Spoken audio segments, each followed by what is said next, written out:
Chicken on a stick.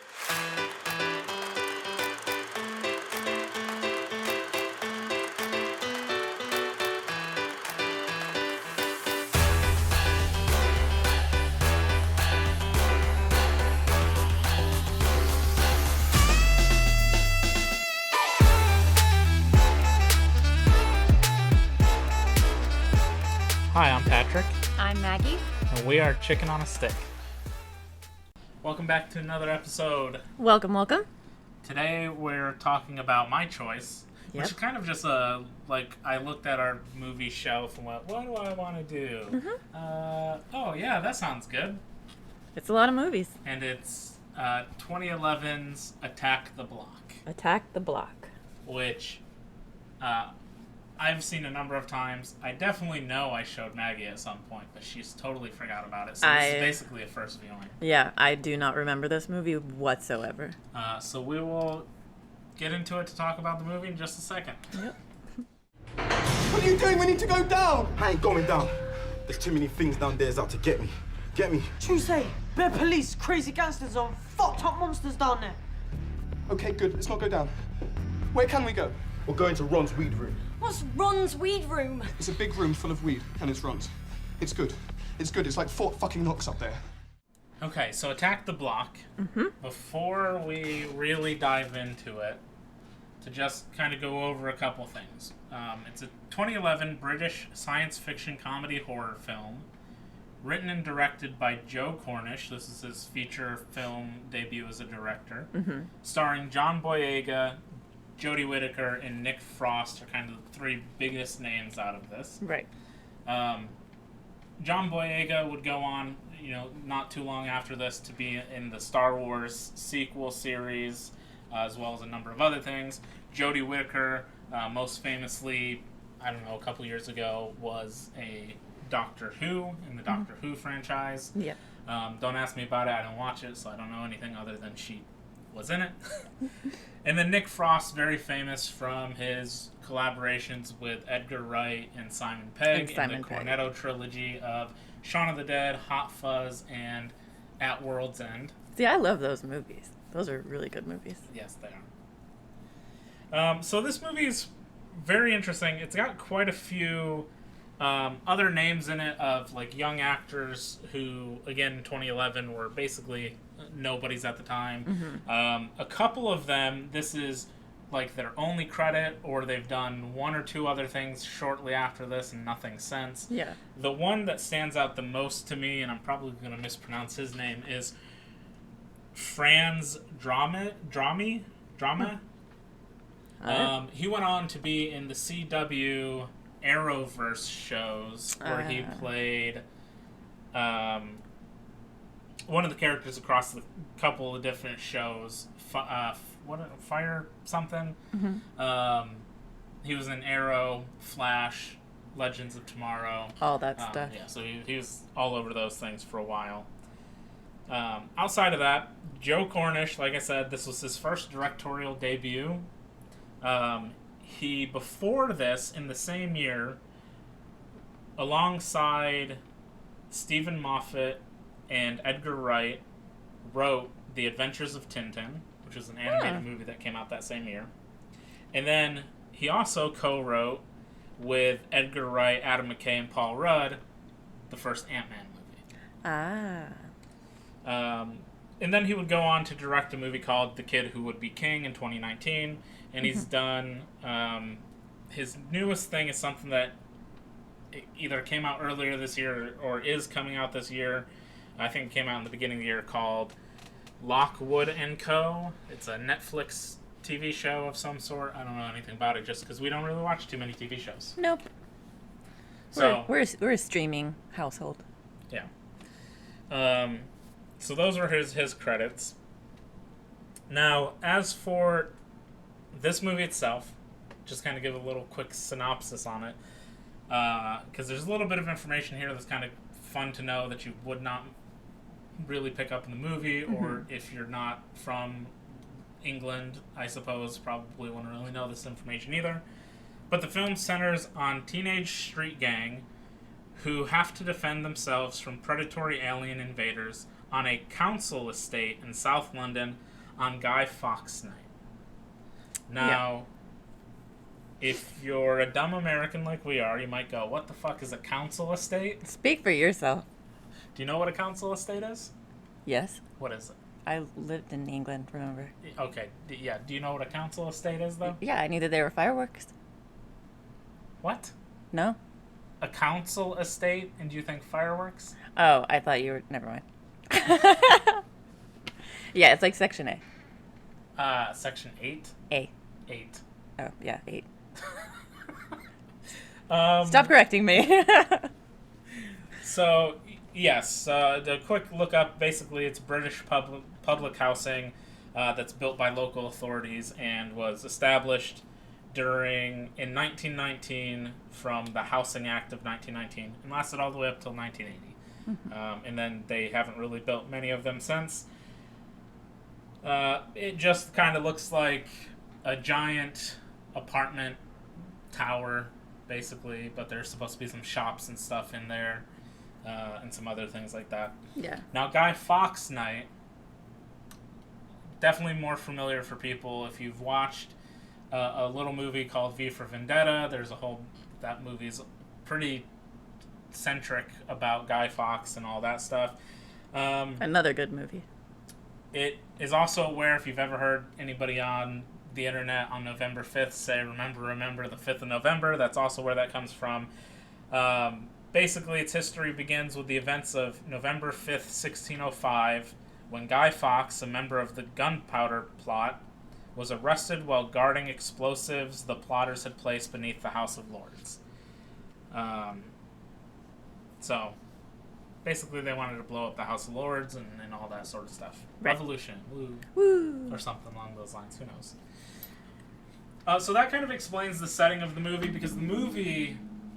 There's a lot of fireworks and stuff going on, so it's kind of like, what are they celebrating, what's going on? You don't get an exact date or time of when this is exactly taking place. There is one line of dialogue where a character does say Halloween was last week. Right. So you know it's in early November, but you're like, what do they celebrate early November? And that's what it's about. Vive la Resistance. Yeah, something along those lines. Now, to get into the actual movie, the movie opens with a shot of the sky, just a bunch of stars, and then we see a shooting star go by. We pan down, and we're starting to see some fireworks. People are celebrating. It is nighttime, and we're seeing what I assume is like a train station, or maybe a bus station. It's not exactly clear, some sort of station where a bunch of people are getting off, and this woman's leaving the station. She's on her phone. She's speaking with her mother. This is Jodie Whittaker. We don't find out her name yet, but her character's name is Sam. That'll not be revealed for a while. Right. But she's just basically talking to her mother, saying, I got off work late. I'm heading home now. No big deal. As she's walking on these empty streets in South London, she walks by this wall that has graffiti on it, and the graffiti is the 5 names of the kids we're about to meet, basically our main set of characters. Right. So it'll say, like, Moses, Biggs, whatever else their names are, I don't really remember. As she's walking down the street, she does see in the distance, though, some people standing in the road. They've all got, like, hoodies on, and they've got little, like, masks over their face. It's very intimidating. And they're doing exactly what you think they're doing. They're mugging her. Yep. They ask for her phone, some money. They take a ring off of her. Which she tries to put up a fight over, and they have a little scruffle. Yeah. And as that's happening, all of a sudden, their attention gets caught by something coming out of the sky and crash landing into the car that they were next to. Right. Like a little asteroid just fell out of the sky, basically. And while that's happening, and while the kids are all distracted, or all the teenage gangsters are distracted, Sam gets up and runs away. Right. The leader of this gang, John Boyega, a character named Moses, goes and inspects the car. And they're like, well, what the fuck just happened? Like, Yeah. a meteor or something? Maybe we can get money with it or whatever. And something scratches his face and jumps at him. Basically. Right. And it's like this little creature that at first they think is maybe like a dog or something, but I think they say it's like an orangutan that escaped the like zoo an or something. orangutan, yeah. That just happened to fall out of the sky. Right, of course, as they do. Moses does he stabs the creature to get it off of him, and it kind of scurries away. And he stands up, and he's got these 3 like deep scratch marks on the side of his face now. And they decide, like, okay, well, because that thing attacked me, we're gonna go kill it. Yeah. Like any red-blooded street gang does. Yeah, let's go kill that dog. Let's show it who's boss. So they chase after it, and it goes to like a shed, I guess is what you'd call it. The creature basically corners itself in this shed, and it's relatively small, so they're not like intimidated by it or anything. They shoot some fireworks into this shed, which kind of disorients the creature, and then Moses goes in alone, and then he calls for help, and the rest of the kids come in, and basically they just beat the thing to death. I was team creature. You were why? Yeah. Because they just mugged a lady, and they seem really shitty and proud of it, and now they want to go get revenge on what they think was a dog. I was like, Team Alien! Kick those kids' asses. They come out, the creature's dead, and as they're sort of celebrating, like, what do we do with it? We gotta sell it, whatever. Let's go take it to Ron's place. He watches all that National Geographic shit and whatever. Animals, And ancient aliens, Discovery. Discovery, Yeah. whatever. As they're celebrating, the camera kind of pans to the sky again. We see another asteroid coming to Earth, but it zooms in and it's a ton of them. There's Right. a bunch of them. So more creatures are coming. And Yeah. this is where we get the title screen, Attack the Block. Attack the block. That's it.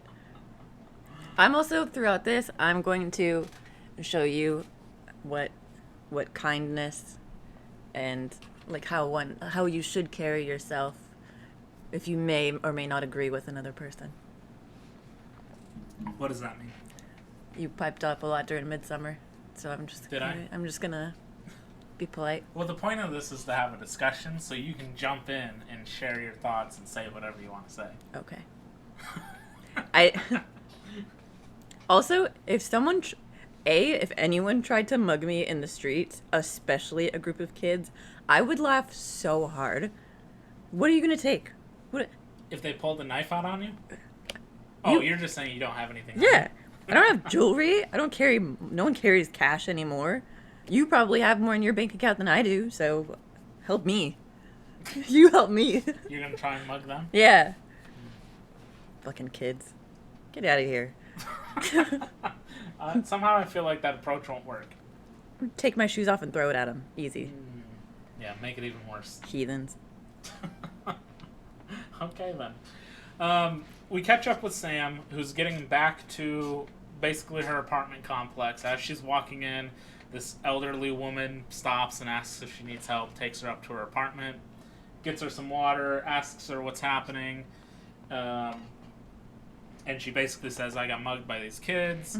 I've already talked to the cops, but they said it's so busy tonight that they can't send somebody out right away. And this is where, again, it doesn't really fill you in that it's Guy Fawkes night. You just know that there's fireworks going off. So knowing now that it's like a recognized sort of holiday type thing, it makes a little bit more sense that just a bunch of people are out Yeah. partying, having a good time, shooting Right. fireworks, whatever. So the cops probably at this point already have their handful dealing with, people throwing off fireworks where they shouldn't be, or people drunk and disorderly and all that kind of stuff. Yeah, we get here. She does call the kids fucking monsters. Yeah, which they are. Which kind of plays to the duality of the situation where, like, it's one of those things where it's like, is the monster really the monster, or is the humans are the monsters? It's the humans. Sort of situation. It's the humans. Yeah. Yeah. Yeah. This is where we find out that Moses, his name is Moses, or at least that's what he goes by. Right. He's the leader of this gang of 5, and this is where they also decide to take the alien to a guy they know, which is Tehran, who lives also in the same building and sells weed. He lives at the very top penthouse, and it's got a big old green weed room, Yeah. and is just an old fat guy that just has a bunch of kids come over. As they're entering the building, we do run into a group of girls that they talk to for a minute. They show the dead alien to them. Obviously, they don't buy it. They just think it's some sort of thing that they bought at like a store or something. Oh yeah, isn't that where they said like, did you get that from like a Halloween store or something? Like Halloween this is was where last they week. mentioned that Halloween was a week Yeah. ago. Yeah. So the movie's basically slowly introducing us to characters that we're going to be seeing again. These girls will come back later. We also meet another guy at this point. He's in the... it's not really a lobby, but the bottom... He's at, like, the ground floor waiting for the elevator. Kind of like a mezzanine or something. Sure. And it's just this white guy listening to music as the gang sort of rolls up and he sees them and he's kind of, like, intimidated by them. He's definitely older than they are. Right. At one point, the only character we actually get there's like 2 characters we get an age of, but one of them's Moses, and he says he's only 15. So this guy's got to at least be 18, 19, Yeah, 18 or 19. maybe even early 20s. I'd actually say probably early 20s, just because some of the throwaway dialogue later on about paying rent and stuff. And he has a very meek, way about himself. He looks like someone that probably got bullied a lot in school. Like he's very, doesn't want to make eye contact, very quiet. Yeah. So he gets intimidated by them and says, I'll take the next one while all the kids get on the elevator and ride it up. We do see at this point that the cops did show up and they're talking to Sam and she's giving them a description. She gives a very poor description. They're Very like, do you poor. know what they were wearing? And she's like, yeah, one of them had like a knitted cap with the balls on them. Yeah, the little fuzzy dangly balls, Those little fuzzy dangly balls, whatever those are called. little puffy The things. pom-pom type Yeah, things, pom-pom whatever. And then the main one, the leader, he had a black baseball cap with a red brim on it. Which is just like, man, that sounds very generic. It's like throw a rock out there right now and hit 5-10 people that have that same exact hat. Yeah. While they're doing that, all the kids are kind of going up the elevator, then up some stairs and stuff, and they're all hilariously... This is sort of the situation where the kids are, like, they're shown to be kids, basically. And they're acting all tough and, like, gangsters and stuff. Like, when they mugged her, they were trying to act all hard and all that stuff. But now they're, like, calling their moms and being like, I know, I'll be back at 10 p.m. Okay, I understand, I'll be there, blah, blah, blah. There's really only 2 that aren't like... Well, there's 5 of them, but 2 of them aren't like that. And it's Moses and the other guy whose name is... Was it Dennis? I do not remember. Yeah, so it's Dennis. I don't remember if they give him a name, like a nickname. I don't remember what they call him. But those 2, Moses, we don't get much revealed about his life or family life or anything right away. Dennis, while he stops at home, at one point, he is a shithead. Like, he's just a straight up shithead, period, the whole time. The other kids have their moments of, like, being crappy and trying to be, like, these tough gangsters, but also are like, yes, Mom, I'll be back at 10. I just gotta do something. I'll be back. It's fine. Like, they act very childish. Yeah. It's also, for me, all the kids, at least anyway, everyone seems to have this super thick Cockney accent that combined with all of the kid slang and then everyone talking 90 miles per minute, I could barely understand a fucking thing anyone was saying half the time. I did not have that issue. Bruv. Yeah, In bruv. it. In it. In it. Oh, bruv. Okay. I'm not shitting on the accent. I'm just saying it was hard to understand. Uh-huh. So the kids get to the top floor. They bring the alien. They knock on the door, and the door is answered by Ron, who is played by Nick Frost, and he is this. He's almost like.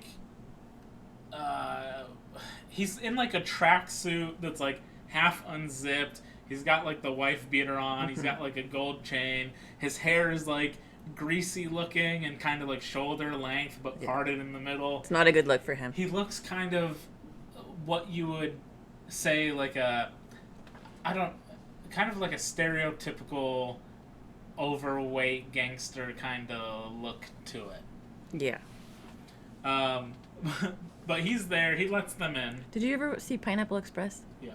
Well, you know the curly-haired guy, the one that kept getting shot and injured, how he would dress? Danny McBride? Danny McBride. He would wear, like, the wind tracksuit with a wife beater and Yeah. a gold chain.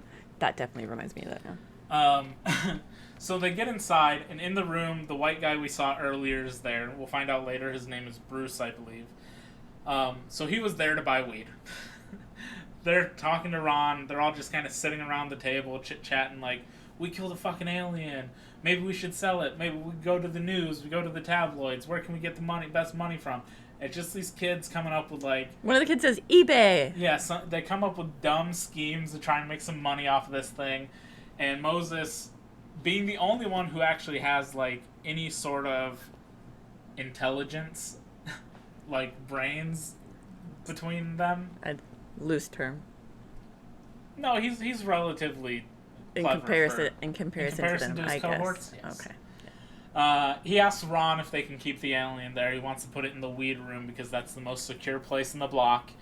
And Ron goes, look, I just work here. You gotta ask the boss. Which is also kind of hilarious that they went to see him specifically, but he doesn't make the rules. There's somebody above him. Right. So we go into this weed room, which is like behind this big, thick door. It is sort of like a Fort Knoxy bank vault kind of thing. Yeah. And it is just this weed room. And inside we see two people that are listening to a song that's just on repeat. Throughout, like, the whole movie. I don't know for certain if this was intentional or if this is what they were just kind of going for, but I almost feel like the character we're introduced here is Hi-Hats. He's the boss. He's the one who, like, I'm going to give you the weed, you go sell it, you bring the money back to me. Okay.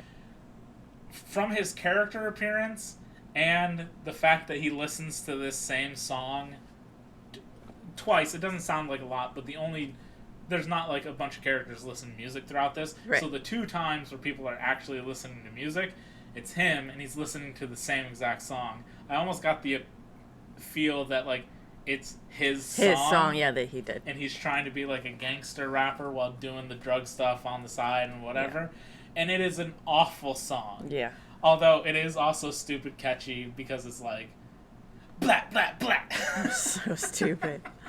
So dumb. And he tries to look so tough when he sings along to it. Yeah. So Moses brings in the alien. They set it down on a table. He kind of looks at it. He puts his aviator sunglasses on it.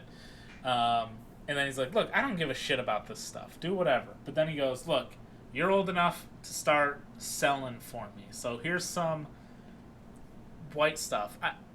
I assume it was like cocaine or something and not just weed. Yeah, I think it was like it was cocaine. supposed to be like harder stuff. And he's like, sell this, bring the money back to me. We'll be good. Mm-hmm. So Moses takes it. He tucks it into his sock because I guess that's a safe place to carry things. It's hidden in a cigarette box, empty cigarette box. Yeah. I would also like to make a note that at this point in the movie, I did physically write down in my notes Am I supposed to like any of these characters at any point because they are all insufferable? Continue. She's just a hater. Today, is No, what no, it is. no. As they're going to leave, the kids do notice outside of the window more of the aliens landing. And Nick Frost's character, Ron, just goes, "Oh, fireworks. Lovely." He just doesn't seem to notice that these things are falling out of the sky And into crashing, the ground, crashing. not shooting up and exploding. Yeah, he's not a smart man. No. So the kids decide, look, if we can get money off this first one, let's go kill let's go kill more of them, and we'll make even more money. So this is where they kind of all suit up. We see, like, inside their homes, they're like, one of them lives with his grandmother, and he's kind of nice to her. He's like, "Don't worry, Grandma, I'll be safe. I'll be back." We see the one kid talking to his mom, going, "I just gotta go lock up my bike. Just 10 more minutes. 10 more minutes." Mm-hmm. And then we see Dennis being shitty. He goes in. First off, he grabs a katana off the wall. They've got a racks of katanas, like 3 shelves with 3 katanas on it, and grabs the biggest one off. And he goes to leave, and he just has like an argument with his dad. He's like, "Where do you think you're going?" He goes, "Wherever I want." He goes, "Take the dog with you." And he's like, "Fine." And he goes and gets his dog to take with him. Stupid. And then we see Moses go into his house, but we do not follow him. No. He walks in and the door shuts. So he's still, where we're seeing these other kids are still kids. When it comes down to it, they're just acting tough. We're not seeing anything about Moses, so we don't know what's going on there. They're all grabbing weapons. The one kid grabs a bunch of fireworks, the katana, baseball bat, all this stuff. They get outside. One kid with the glasses grabs a machete. He has like a tiny machete. Just in his bedroom. Just in his bedroom. They go outside and they run into these 2 little kids who are also, they look up to him. They want to be gangsters just like them. They're like, Right. "Let us be with you. Come on. Yeah. We're old enough now. We're cool." We'll find out later that they're like 8 years old, 9 years old, so they're relatively young in comparison, but we'll see them a bunch throughout. Basically, they just chase after the teens as they ride off.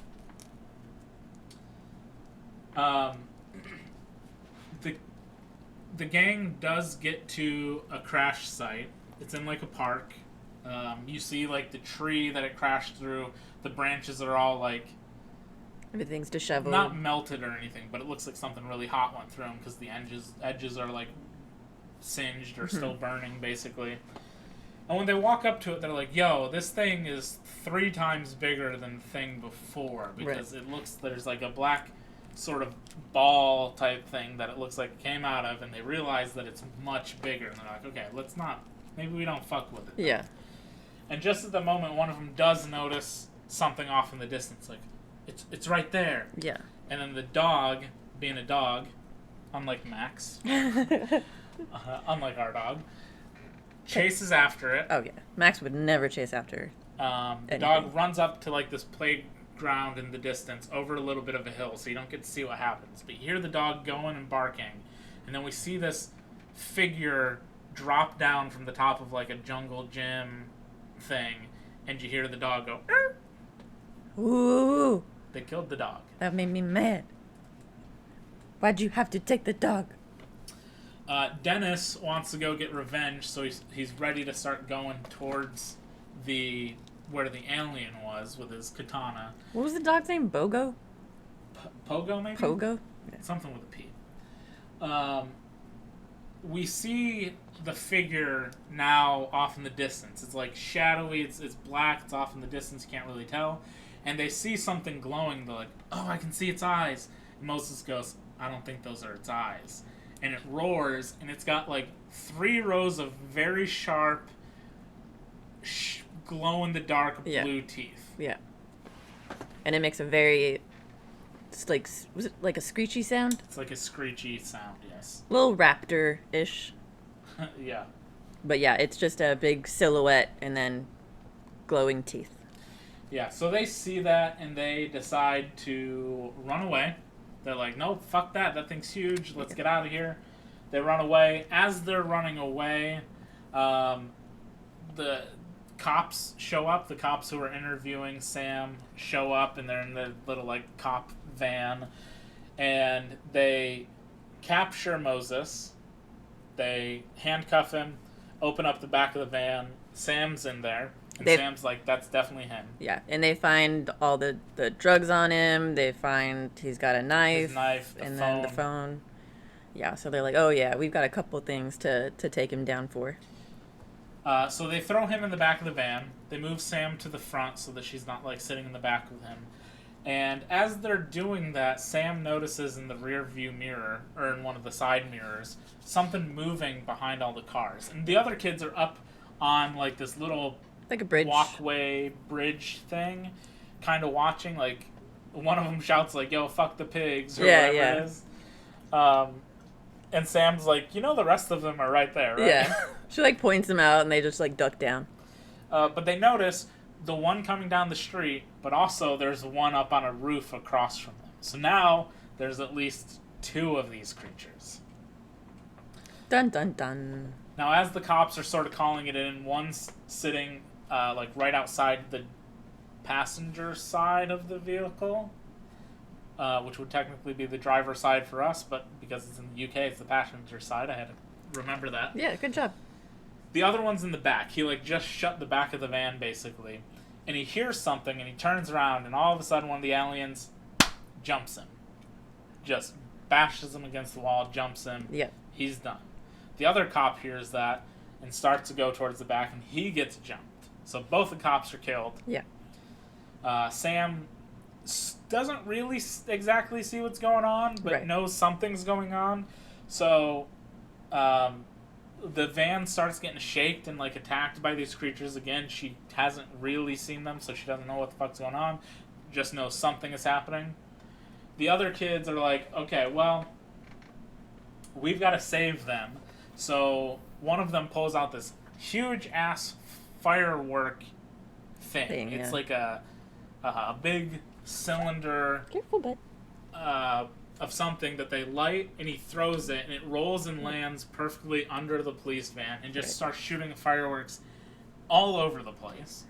These seem to disorient the aliens for some reason. Also, all of the smoke and stuff. So the kids, Dennis specifically, goes up to help.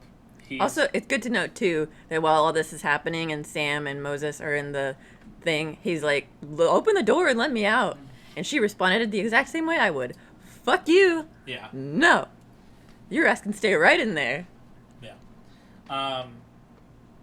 So Dennis rides his little pizza delivery moped thing down the stairs onto the street, goes up, opens the door. As he's about to get into the van, one of the creatures attacks, but he manages to kick it away and shuts the door. He lets Moses out of the jail cell thing that he's in, and they realize, okay, we can't go out because the aliens are there, we're just going to have to drive away. Sam locks herself in the jail cell thing. Right. To kind of stay away from them. And then they drive off. They drive forward, they just get out of there, the creatures are chasing them, the other kids start to try and follow, they get telephoned and say, hey, meet us underground, meet us in the parking garage, wherever it is. So as they're going, they kind of come to a stop for a second, and Sam is like, let me the fuck out. Yeah. So she gets out, and they're just like, look, just literally just go home, don't leave, don't do anything. There's fucking aliens out there. And she's like, all right, whatever. She fucking leaves.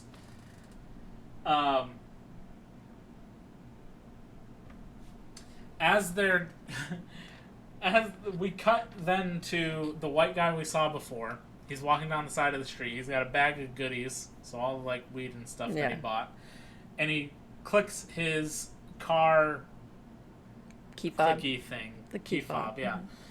And the car that goes off is the one we saw get crushed at the beginning. Right. And it's his car. But it's not his car, it's his dad's car. So he sees that and he doesn't know what the fuck's going on. He jumps over a fence to hide because he hears the cops coming. And he calls Ron and is like, I don't know what happened. Something happened to my dad's car, like somebody pipe bombed it or something. I'm not really sure. I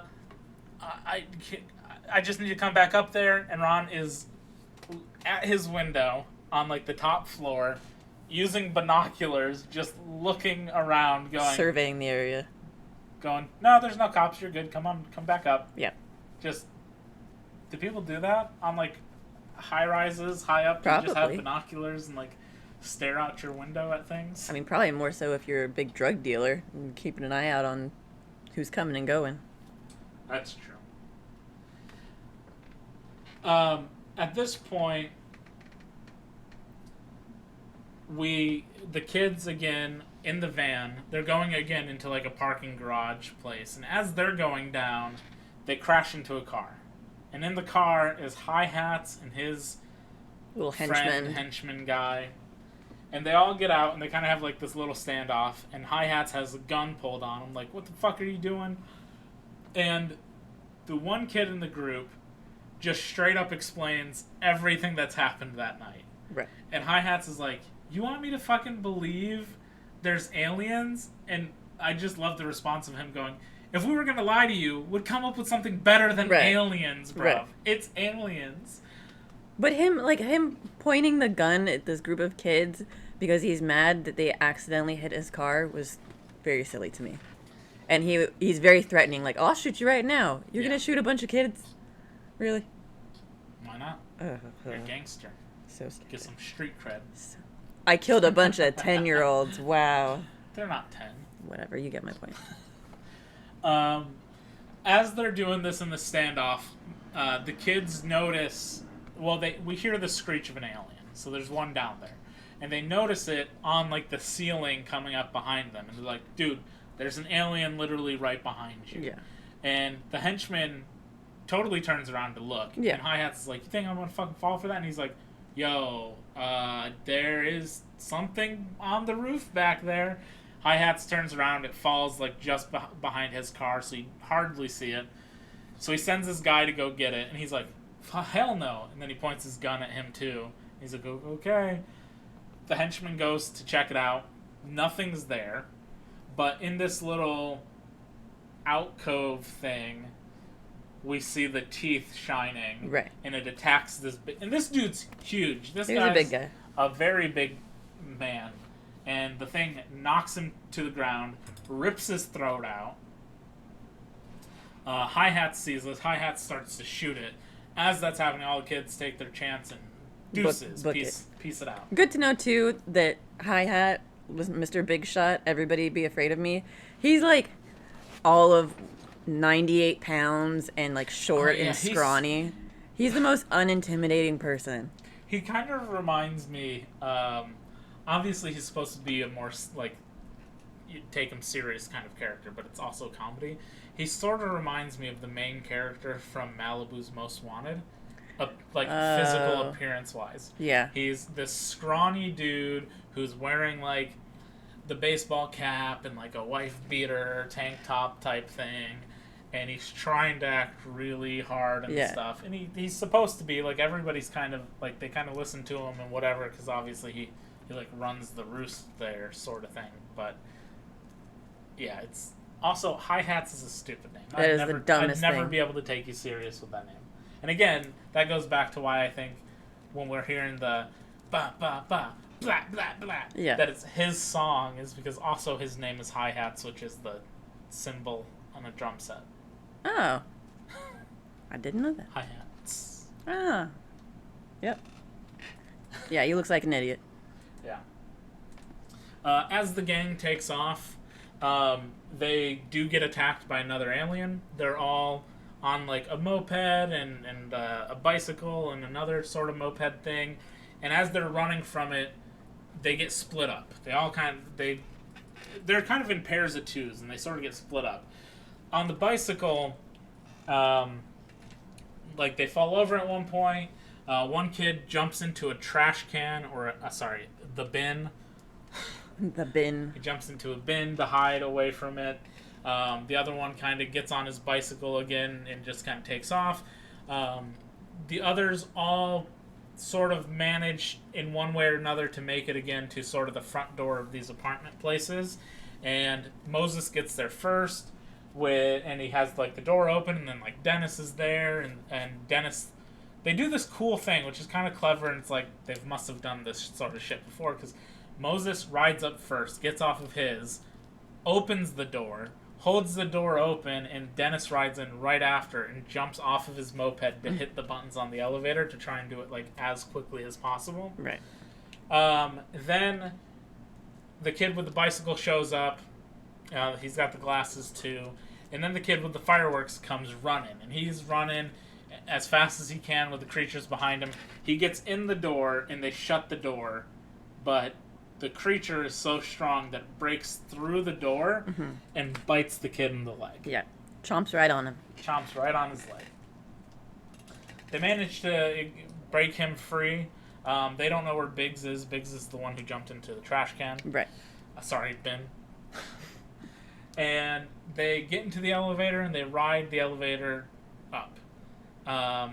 Only to the first floor, though.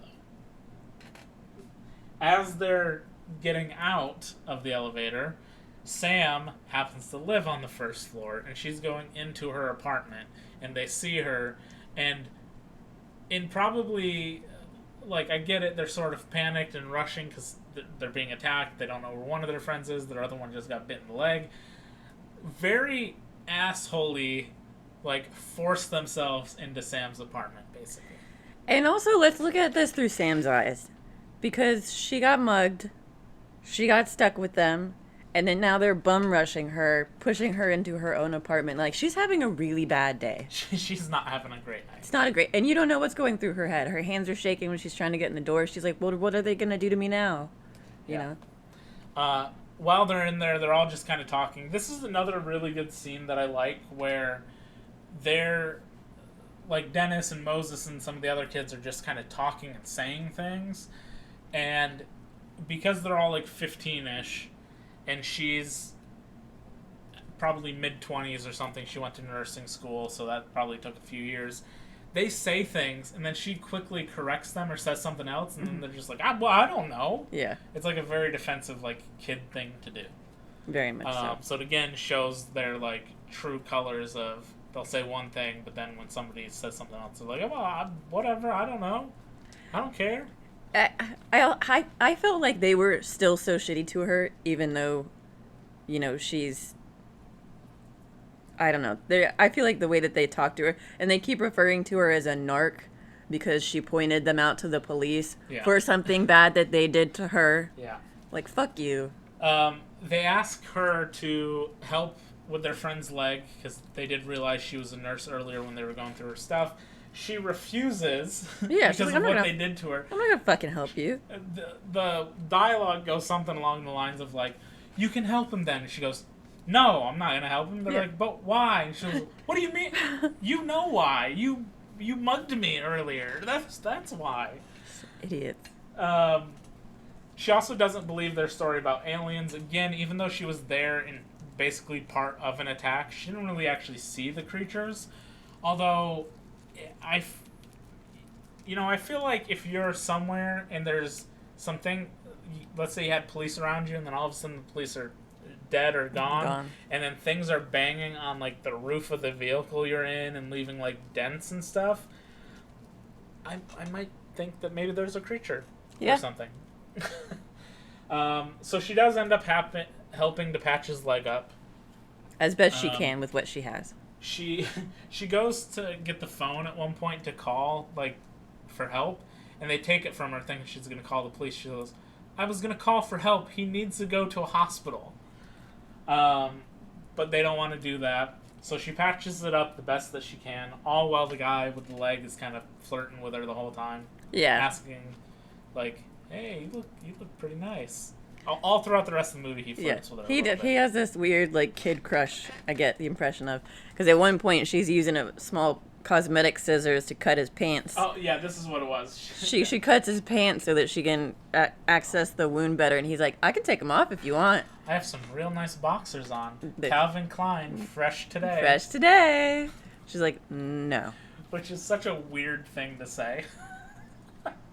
Yeah, but he's shooting his shot the rest of the movie. Yeah. After they wrap up his leg, one of the aliens does break through the front door. They close like a secondary door. This is so weird. This is like a weird, like we don't have, well, any apartment I've lived in, we've never had something like this that I can think of. Where, as an adult, I'll say that. Right. Where the front door leads into like a small room that has another door That leads into something else. Yeah. Because theirs is like the front door goes into the communal hallway Right. to like the elevators and stuff. But immediately after that, so you'd like leave your jacket, your shoes, whatever, is another door Right. that you could close to separate it off from everything else. Like Yeah. ours isn't like that. It's just the front door and then you're in. You're either in or you're out. Might be a European thing. I don't know. Maybe. I don't know. So the alien breaks in, and Moses takes the katana, and when the creature finally gets into the actual room itself, he does manage to kill it. He like gives one good swing and cuts like halfway through its thick neck. Right. At this point, we do get the kids. Well, now she believes that there's aliens, but also the kids are looking at it. Now they're seeing it actually up close, and they're realizing it looks absolutely nothing like the first one they killed. Right. It is pitch black, dark color, like spiky looking kind of hair, and then Fuzzy. obviously the glowing teeth. Whereas the other one was a like white, hairless Yeah. thing. It was like a Persian. Are Persians the... What are the cats? The naked cats? Not Persian. Sphinx cats, Sure. It's one of those naked-looking cats, basically. which I think are adorable. So the fun thing about this, just to kind of pause for a second, with the creature effects, is the creatures began with two men in gorilla-like suits with animatronic jaws. Post-production added the unearthly qualities such as the spiky fur, which doesn't reflect any light, the claws, and the row of bioluminescent jaws, That's and the even word. some of their movements. So when they're like wiggling around a little bit more, was some of the like visual effects stuff. The film features over 100 effects shots, which were completed over the course of 4 months by Swedish effects house Fido. I do like. Then the kids make a note too that it's a shade of black that's not a shade that anyone has ever seen before. It's like so cosmically void that they're just surprised by it. And then, according to some commentary, they screech a lot in this movie, and that was supposed to be echolocation noises made by the creatures, or a combination of dolphin sonar mixed digitally with the grunts and snarls of dozens of other animals, and even a woman screaming. Oh. And then some puppets were used, such as the smaller hairless alien, which apparently terrified the young cast at the time. Good. And in very recently, Cornish, in 2023, Cornish stated the creature designs were partly based on his pet cat who engulfs darkness. Oh, I love Which that. Almost sounds exactly how you could describe our cat. She's a little void. She is pitch black. Yes. She doesn't have any other spots of color at all. But if she goes into like a dark corner, Yeah. or there's like a clothes hamper that we have that's it's cylindrical and it's black, and when it's knocked over on its side, she'll crawl into it like a little house or something. Yeah. If her eyes aren't looking at you, Yeah. you would not even be able to tell she's there. I lost her. Well, I've lost her a lot in this house. But the other day when I found out that she knocked the hamper over so that she could crawl in it, It took me forever to realize that she was in that thing. I could not find that cat anywhere. And then all of a sudden, I think I accidentally Just see kicked. the glowing eyes. I think I accidentally kicked it or tripped over it, and then all of a sudden, just out of nothingness, it just boo, 2 little glowy dots. Yeah. I was like, oh, there you are. It's only a matter of time before she's laying on one of the stairs, and I just completely fall over. She does do that. It's also dangerous, especially in the morning. She Yeah. likes to perch on the staircase. Yes, it's very dangerous. So first thing in the morning, there's no lights or anything. If you're not paying attention, you might just step on her and then fall to your doom. Fall all the way down the stairs. So back to the movie. The nurse decides she's going to stick with the gang. She goes to leave, but we hear some more of the snarling, screaming, screeching sounds. So she decides to stay with the gang and is like, look, wherever you guys are going, I'm staying because you seem to kind of understand at least what you're doing or what's going on. And also, you owe me. You also do owe me. And this is where she introduces her name as Sam. We get a couple of the other characters' names. This is where we find out it's Moses, Dennis. Or, well, we already know Moses, but we find out Dennis, Jerome, and I forget the other kid's name. We do see at this point as well some new characters introduced, although they don't have names. But what happens is they roll up to Hi-Hat. Hi-Hat has called in the reinforcements, which are just 2 other very generic sort of street gang henchman-looking guys who bring him a gun, and they just hang with him for the rest of the time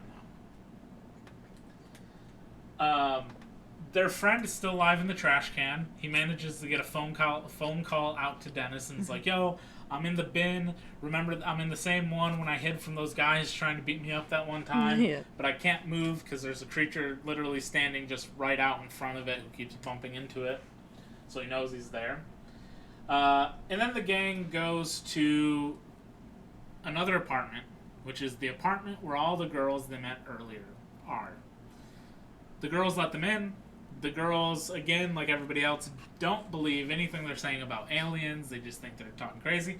Even though there's this older woman they've never met before who's also like, no, there are aliens.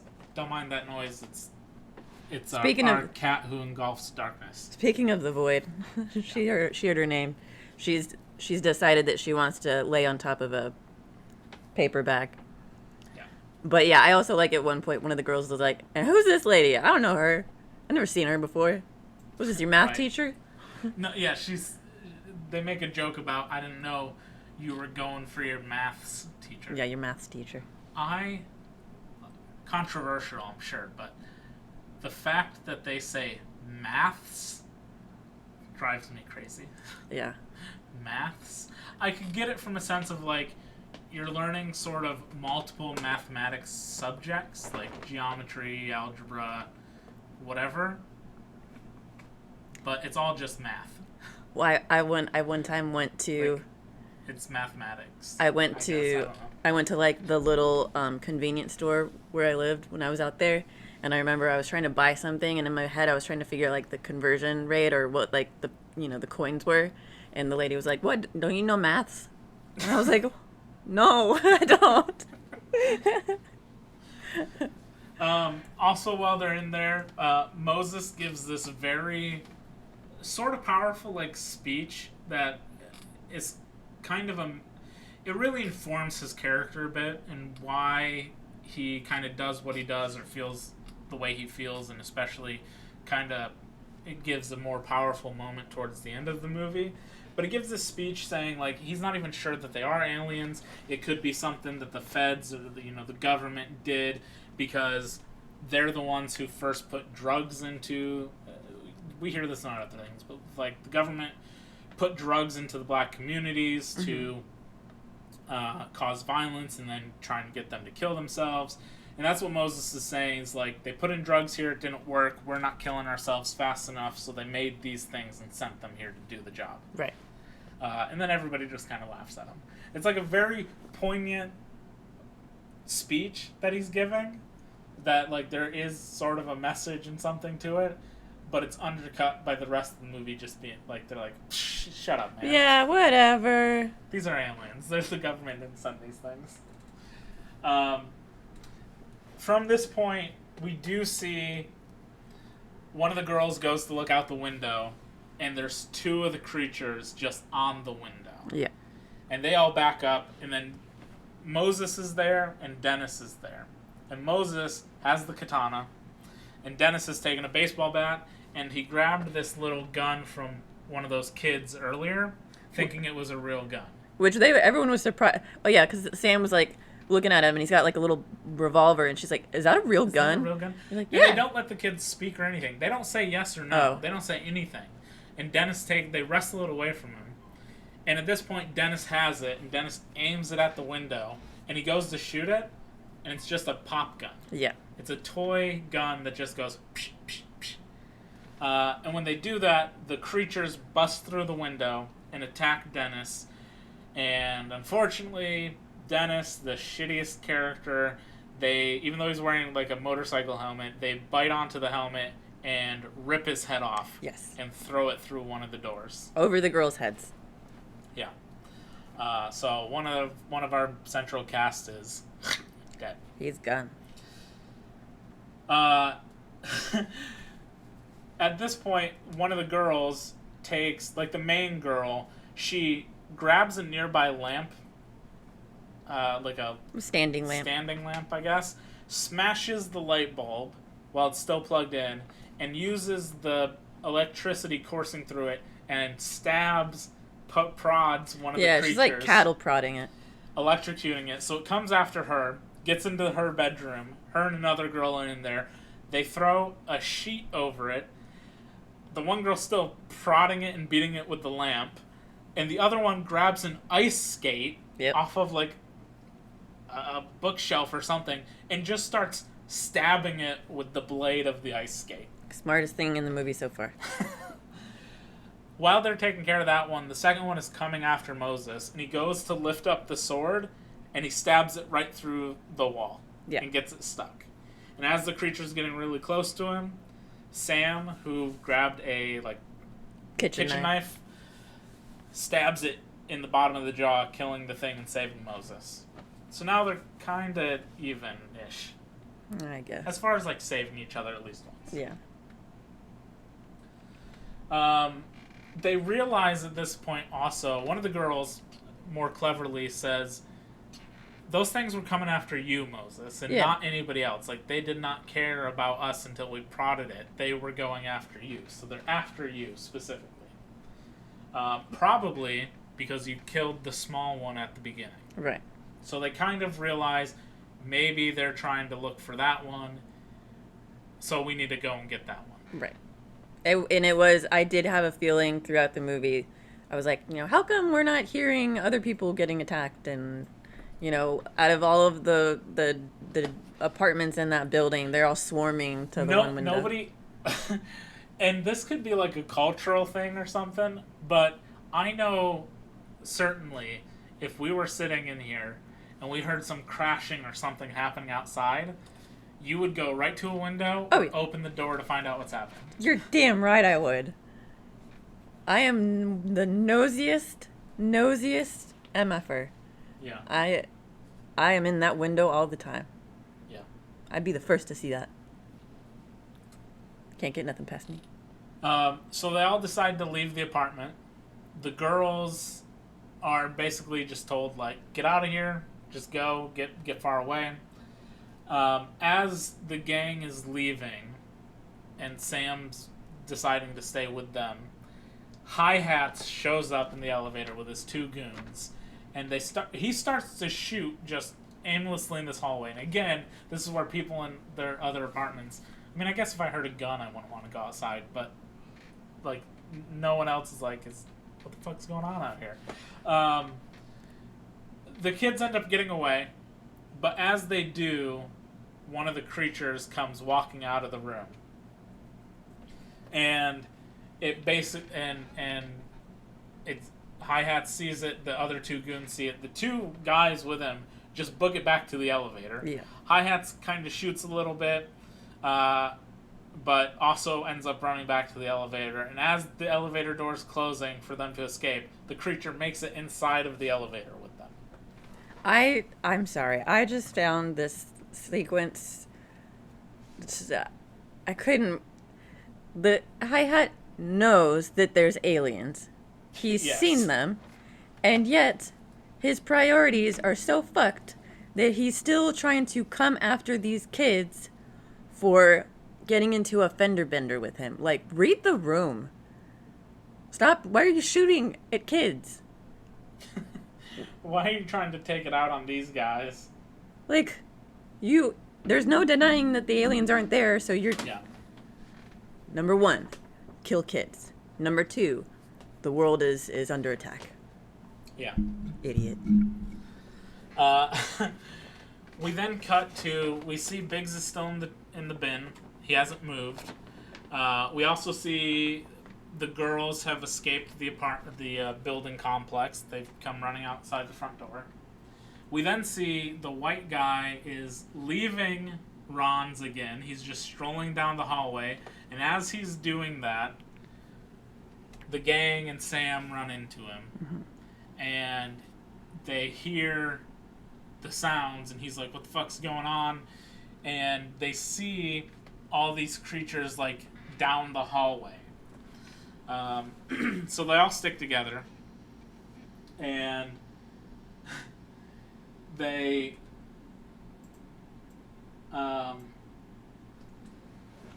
they're all deciding to go back to Ron's place, because that's where the alien is. That's where they're going to go. We cut back to the little kids outside.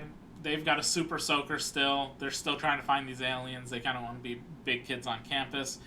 And they're like, maybe they've all left. And one of them goes, no, they haven't. Mm-hmm. And we see the outside of the building, and there's just a bunch of aliens crawling up the side of the building. Yeah, just swarmed it. And they're all headed in the exact, same direction. Yeah. We then cut back to our main gang. We learn at this point that the white guy's name is Bruce. Right. Him and Sam introduce themselves to each other. And the kids, seeing the aliens down the hallway, do what they did before. They light up some bottle rockets, some fireworks, shoot them down the hallway. You can hear that it's kind of like disorients the aliens or something. The whole hallway gets filled with smoke from the fireworks. Right. They use that as their opportunity to kind of move forward a little bit. And they're kind of in a little buddy system at first. It's like Moses and Sam first, then one of the other kids and Bruce, and then the other two kids or something along those lines. But they're going down this hallway, and the smoke is so thick they can't really see anything. The one kid's still throwing like firecrackers down there just in case while they're moving forward. All of a sudden, Jerome, kid with the glasses, Bruce hears an alien and thinks there's one behind him. And so Jerome faces like backwards with his little machete and starts like walking that way.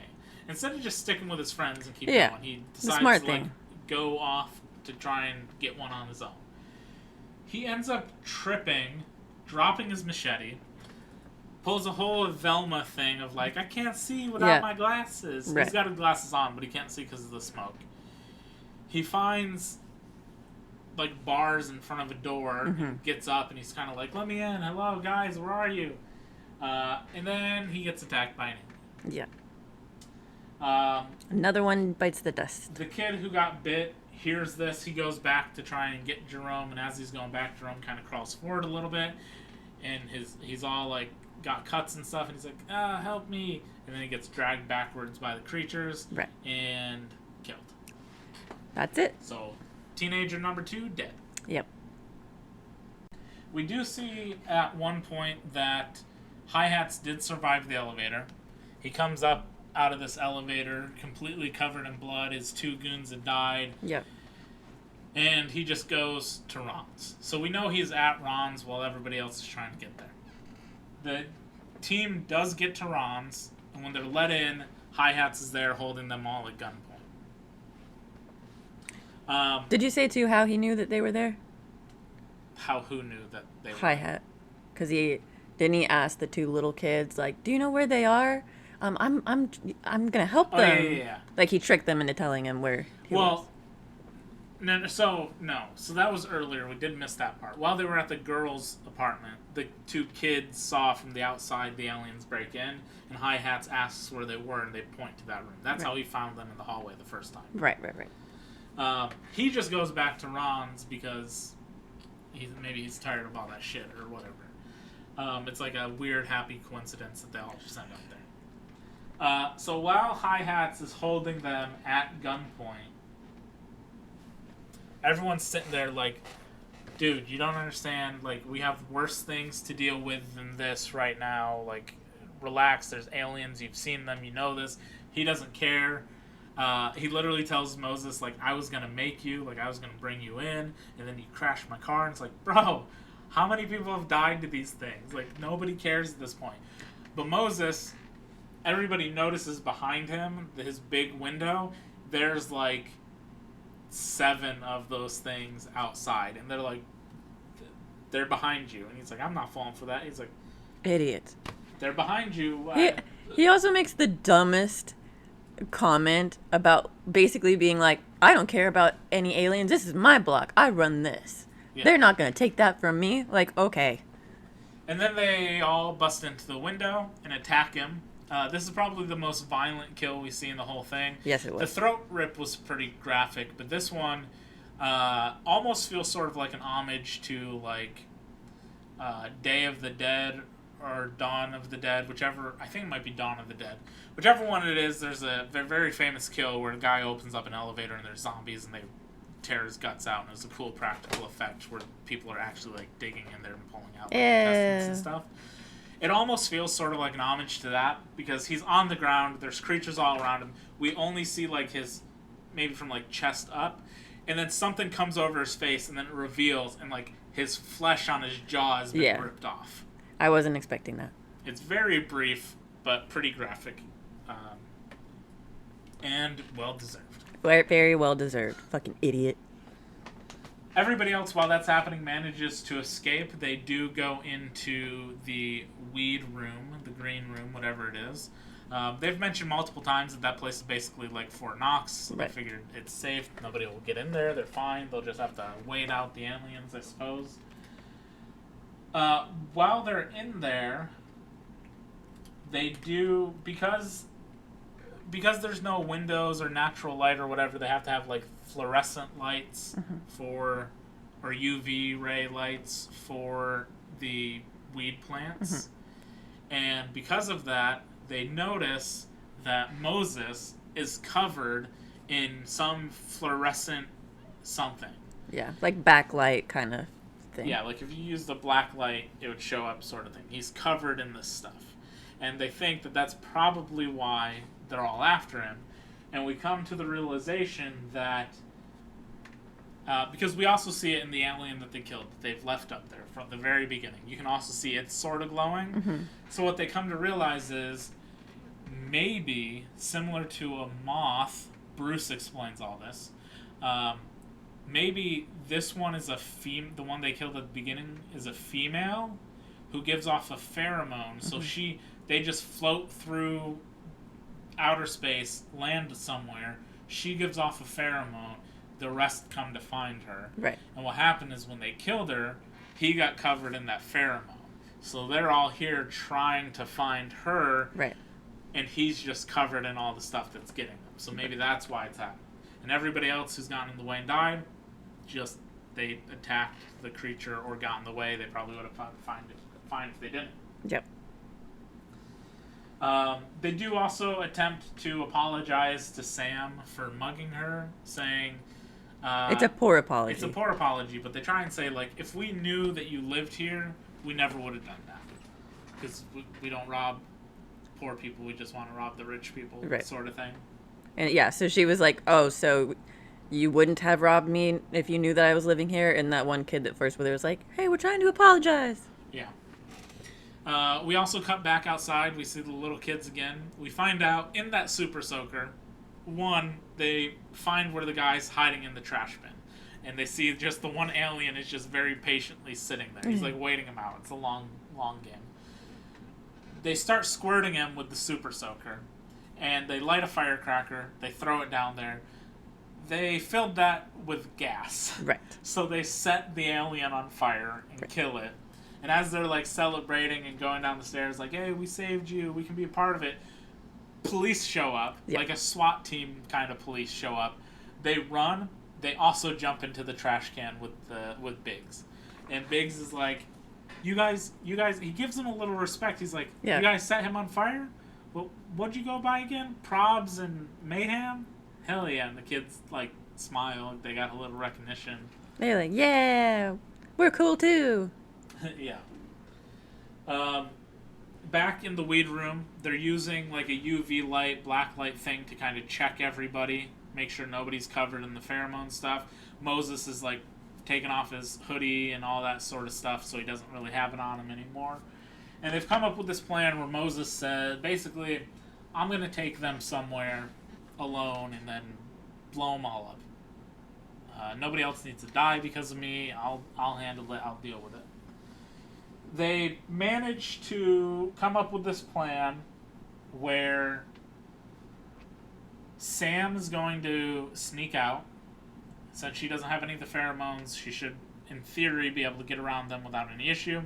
She's going to go downstairs to where Moses lives, turn on all of the gas from like the ovens and stoves and everything, close all the doors, so that's pretty confined, and then leave and just get out of the building and run, get free.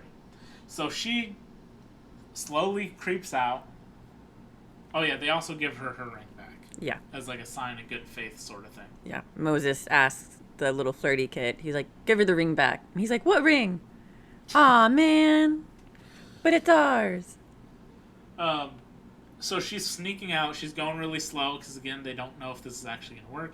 As she gets by, like, the bathroom, the door opens, and it's Nick Frost's character, Ron, going, is it okay out there? Is it safe? And she goes, no. And he goes, all right, good luck. Yep. And closes the door. Bye then.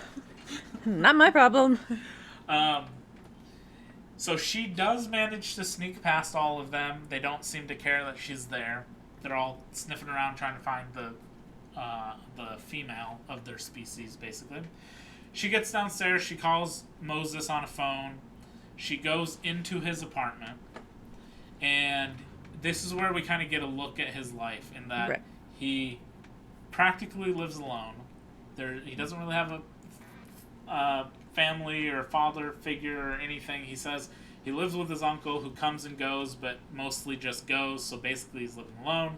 The house is like it's pretty messy. Things are just kind of all over the place. She looks in a bedroom at one point, and he's got like a Spider-Man bed sheets or something. And she's like, oh, you got a little brother? He goes, no, it's just me. And she's like, how old are you? And he's like, 15. She goes, oh, you look older. He's like, thanks. Thanks. I know. Spider-Man bed sheets are so gangster. Yeah. So she turns on the gas stove, opens up the oven, has all this stuff going on, so it's just like leaking fumes into the air. And then she leaves. She leaves the door cracked open a little bit, and then she leaves and goes, look, it's all ready. Moses has basically attached the dead female onto his back, like a backpack, basically. Mm-hmm. Has the baseball bat in one hand and is ready to go. The plan is they're going to open the door, shoot these fireworks, and he's going to run for it. So they crack open the door from the weed room that they're in, shoot out some fireworks to disorient the creatures in the living room, and Moses just makes a break for it. He just runs. He jumps over them. We see one creature sort of realize he's there, like flips his head up real quick. But he just runs, and all the creatures are starting to chase him. He's going down the stairs, getting to his apartment. It's all very slow-mo and dramatic. Yep. He gets into the apartment, and all the creatures are coming in behind him. He starts to, like, open up some doors and stuff so that they can all kind of fit in there. And he opens up the balcony, like a sliding door to the balcony. And then he takes one last firework that he's trying to light, and he gets it, and he shoots it forward, straight into the living room, and it goes off, and it causes a massive explosion. We see from sort of the outside, from all these people who are outside with the police around, this apartment just explode. Yeah, finally we've got some onlookers. Yeah. So the apartment explodes, and like the girls we saw before, Sam, the little kids, kind of realize like that was his apartment. We know what that is, and as the smoke sort of lifts and everything, they see Moses hanging outside of the apartment. He's holding on to a British flag that is from like the apartment above his. Mm-hmm. He's barely holding on to it. He manages to climb back over, and so he's safe. He gets back in. He gets in the hallway. We see Bruce, Ron, and the one kid coming out of their apartment. They find Moses. And as they're like, hell yeah, you did it, cops show up. Yeah. All the cops are basically arresting everyone left in the building. They arrest Ron, Bruce, the other kid. They get Moses, who's in an elevator at one point, the bloody elevator, so there's bodies behind him. They arrest all of them. They're taking them out the front. We see that the kids and the other guy and the trash can, Biggs and the kids, got out of the trash can finally. We see the girls again. We see Sam again. Everybody's being handcuffed and escorted away. And Biggs is like, you don't understand. He saved us. And the other kid's like, he saved us. He killed the aliens. He protected everyone.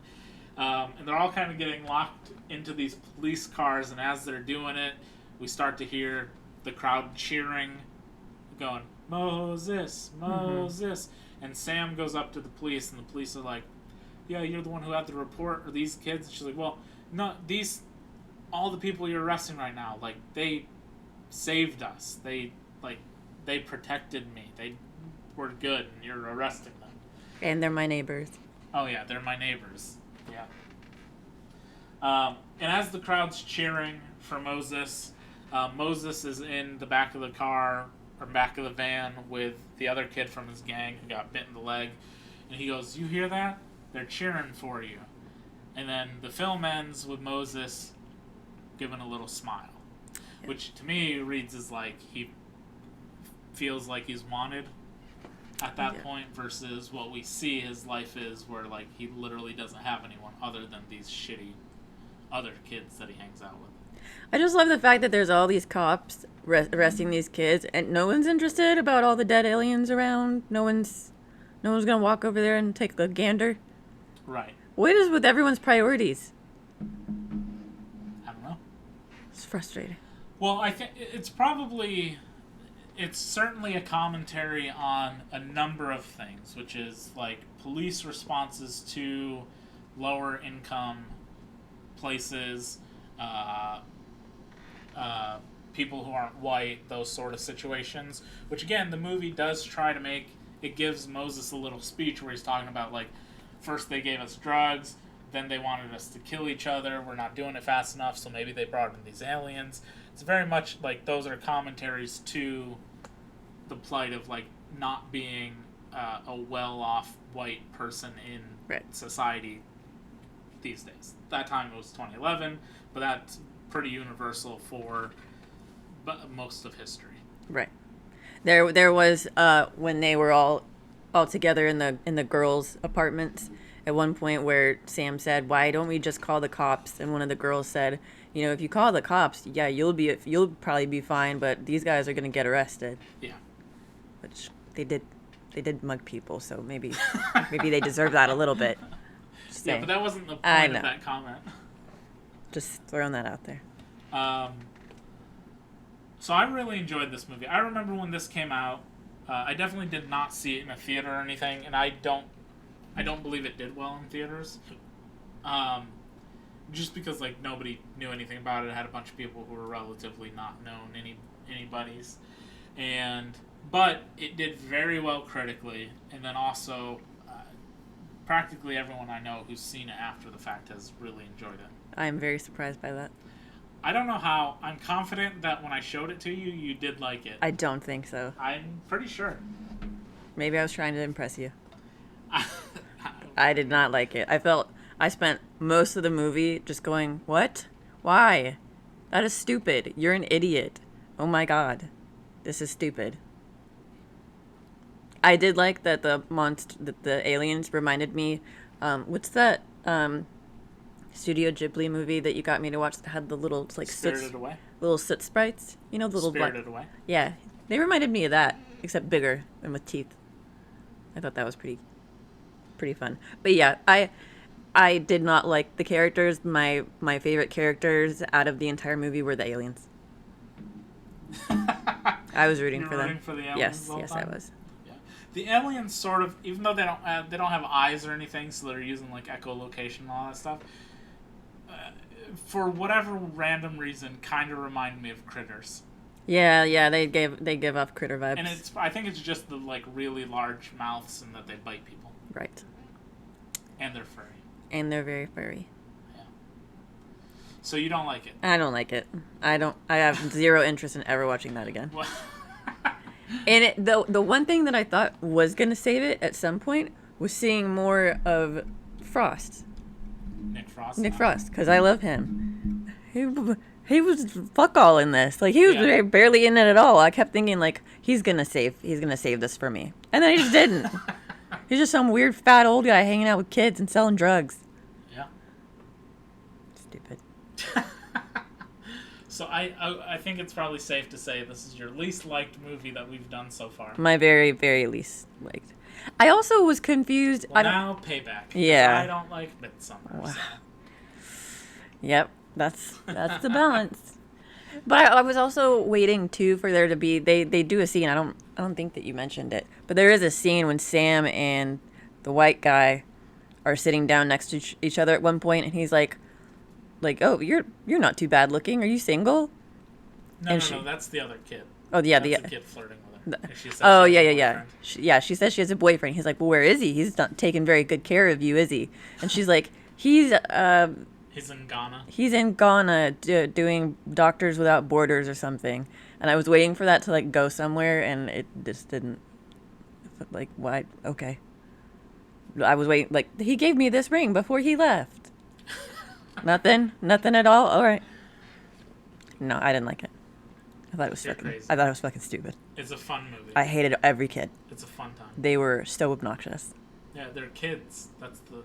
I've seen thing. plenty of movies with kids in it that are not insufferable. Are you sure? about that? Who mug people? No. You deserve to go to jail. Hooligans. There's some The hooligans. the cover, one of the things on the movie, it compares it. Goonies meets, what is it?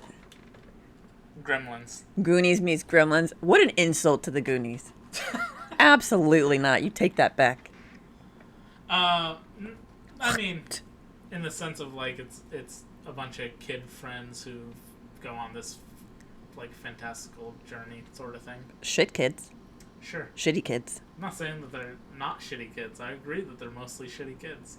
But, like, that's it. They're teenagers that have literally nothing to do who are poor-ish, probably marked as just straight-up poor, who are just, you know... Ready to take revenge on a dog No, at the beginning.